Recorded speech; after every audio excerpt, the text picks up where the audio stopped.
नमस्कार, मैं हूं आपके साथ मयंक। देखिए, जिस तरह प्रधानमंत्री नरेंद्र मोदी ने देशवासियों से अपील करी है कि अगले 1 साल तक वो सोना ना खरीदें, इस अपील का बड़ा प्रभाव होता दिखाई दे रहा है। और देखिए, जो खबरें आई उसके मुताबिक अगर सोने के दाम की बात करें तो भारतीय बाजार में 24 कैरेट सोने का भाव गिरकर करीब 1,51,078 रुपए प्रति 10 ग्राम पर आ गया है। 23 कैरेट सोने का भाव अगर बात करें 1,50,473 रुपए, और 22 कैरेट सोना करीब 1,38,387 रुपए प्रति 10 ग्राम पर देखा गया है। दरअसल बाजार में गिरावट के पीछे की दो बड़ी वजह बताई जा रही है। पहली वजह अमेरिका और ईरान के बीच चल रहा तनाव और जंग है। जिस तरह से पिछले 2.5 महीने में मिडिल ईस्ट में हालात तनावपूर्ण बने हुए हैं और हाल ही में दोनों देशों के बीच शांति वार्ता की कोशिश पूरी तरह से फेल दिखाई दे रही है। ऐसे हालात में पूरे ग्लोबल मार्केट में सोने के भाव को लेके अनिश्चितता का हालात देखे जा रहे हैं। और इसी बीच प्रधानमंत्री मोदी की ये अपील जो उन्होंने की हैदराबाद में, प्रधानमंत्री मोदी ने कहा कि तेल जो है उसका कम से कम इस्तेमाल करें, पेट्रोल का कम से कम इस्तेमाल करें, जो सार्वजनिक साधन है उनका उपयोग करें। प्रधानमंत्री मोदी ने साफ किया कि कोशिश ये है हमारी कि जो फॉरेक्स रिजर्व है, विदेशी मुद्रा का भंडार है, वो पर्याप्त मात्रा में बना रहना बेहद जरूरी है। और इसी दौरान उन्होंने ये भी अपील की कि सोने को खरीदने से परहेज करें अगले कम से कम 1 साल तक। जिसके बाद प्रधानमंत्री मोदी की इस अपील के बाद सोने के दामों में गिरावट देखी गई। तो कुछ एक्सपर्ट इस बात को जोड़ के देख रहे हैं कि जिस तरह से प्रधानमंत्री मोदी ने अपील की उसका असर जो है सोने के दाम पर भी दिखाई दे रहा है। इस तरह से कुछ लोगों की राय है। उसके बाद अब ये माना जा रहा है कि अगर ईरान और अमेरिका के बीच इसी तरह हालात बने रहे या जंग और बढ़ती है तो इसका सीधा असर सोने के दाम पर हो सकता है। और साथियों, गोल्ड यानी सोने की खरीद एक और पहलू है जिसमें विदेशी मुद्रा बहुत अधिक खर्च होती है। एक जमाना था जब संकट आता था, कोई युद्ध होता था, तो लोग देश हित में सोना दान दे देते थे। आज दान की जरूरत नहीं है, लेकिन देश हित में हमको ये तय करना पड़ेगा कि साल भर तक घर में कोई भी फंक्शन हो, कोई भी कार्यक्रम हो, हम सोने के गहने नहीं खरीदेंगे, सोना नहीं खरीदेंगे।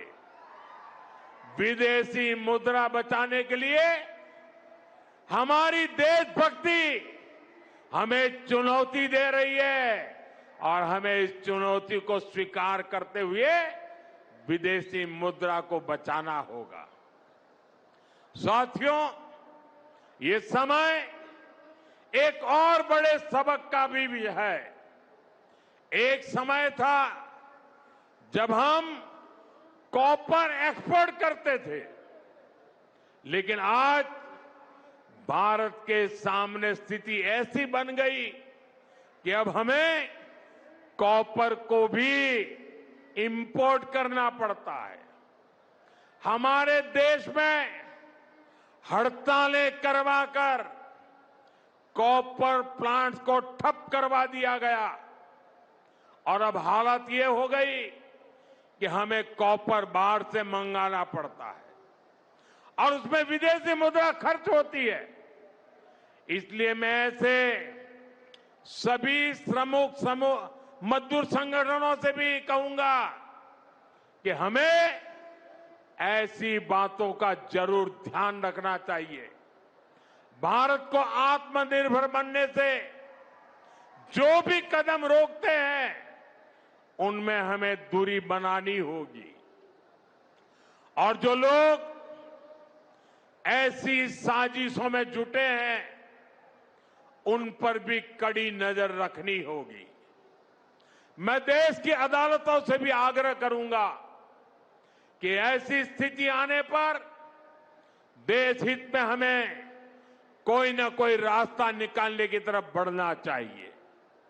साथियों, ऐसे ही खाने के तेल का भी है। इसके आयात के लिए भी बहुत बड़ी मात्रा में हमें विदेशी मुद्रा खर्च करनी पड़ती है। हर परिवार अगर खाने के तेल में खाने का तेल का जो उपयोग करता है, अगर वो कुछ कमी करे, मैंने बार बार कहा है 10% कम करो। अगर हम तेल खाना कम करें ना, तो भी वो देशभक्ति का बहुत बड़ा काम है। आप देश सेवा में योगदान दे सकते हैं और इससे देश सेवा भी होगी और देह सेवा भी होगी। इससे देश के खजाने का स्वास्थ्य भी सुधरेगा और परिवार के हर सदस्य का स्वास्थ्य भी अच्छा रहेगा। साथियों, विदेशी मुद्रा की खपत वाला एक और सेक्टर हमारी खेती है। हम बहुत बड़ी मात्रा में बाहर से केमिकल फर्टिलाइजर इंपोर्ट करते हैं।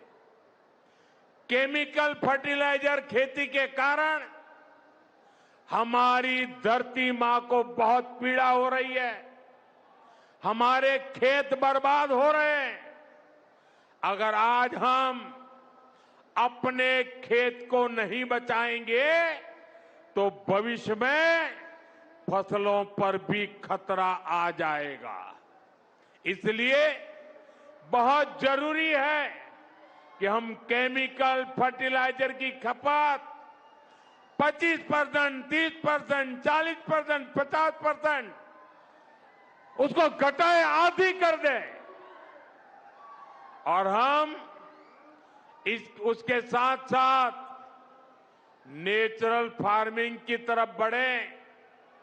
हम फर्टिलाइजर का उपयोग कम करके विदेशी मुद्रा भी बचा सकते हैं और साथ साथ अपने खेत को बचा सकते हैं, हमारी ये धरती मां को बचा सकते हैं।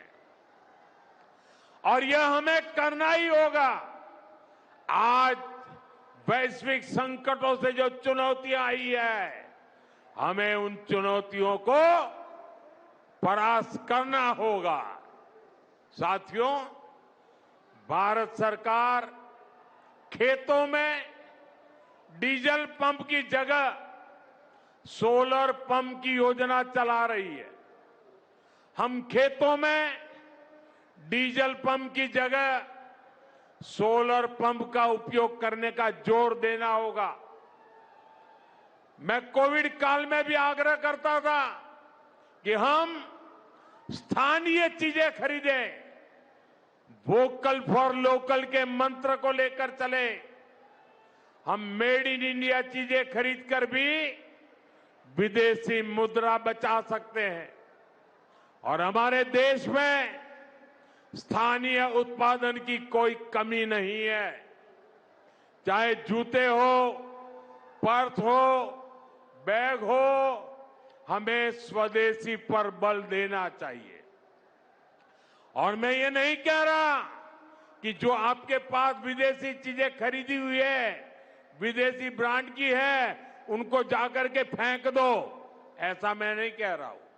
लेकिन मेरा आग्रह है कि नए विदेशी प्रोडक्ट हमें नहीं खरीदने चाहिए।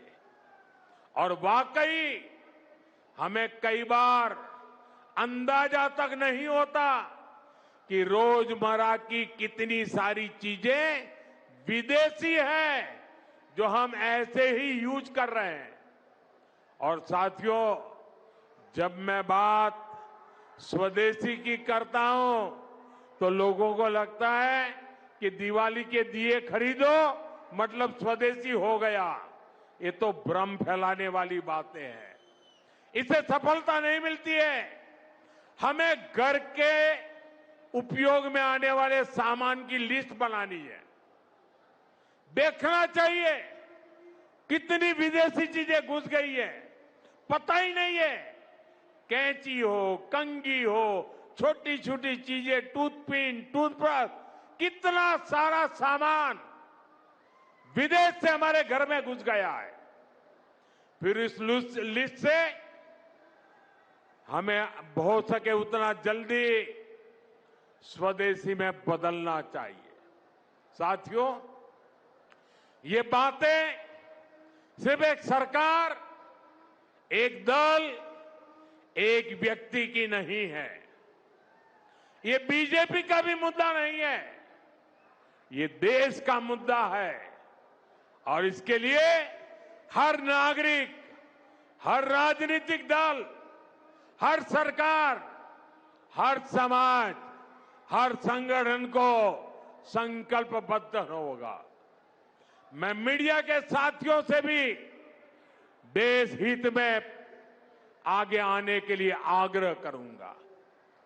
आइए देशभक्ति का भाव जगाएं और देश को जो वैश्विक संकट चल रहे हैं, देश उस संकटों का लाभ ले, परिस्थिति पे सवार हो जाए। ऐसा वातावरण बनाने के लिए हमें योगदान देना होगा और तभी जाकर के देश सफल होगा।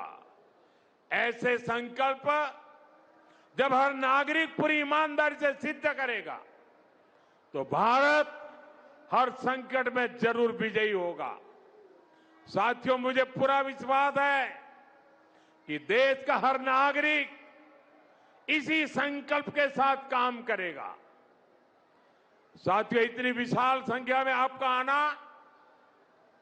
ये हवा का रुख दिखा रहा है, ये तेलंगाना का मिजाज दिखा रहा है। मैं एक बार फिर आप सभी का बहुत बहुत आभार व्यक्त करता हूं। मेरे साथ बोलिए, भारत माता की, भारत माता की, भारत माता की। वंदे वंदे वंदे वंदे वंदे वंदे।